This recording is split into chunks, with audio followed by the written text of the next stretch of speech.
What's up guys, nagpunta kami ulit sa may tapalan guys para mag picture guys, kasama ko yung insan ko guys.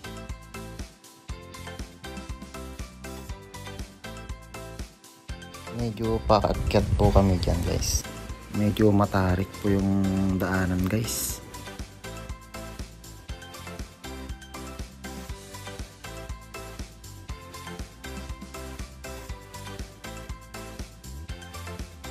Yung mga po, nandyan na yung picture na kami dyan.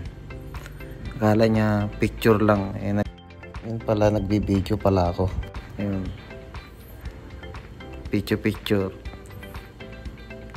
Alam niya lang, picture lang guys. Ayun. Ayun guys, subukan ko sana umakyat, kaso sabi ng pinsan ko umuuga-uga daw, nakakatakot daw. Ayun guys, hanggang dito na lang yung video guys. Salamat po sa panonood guys.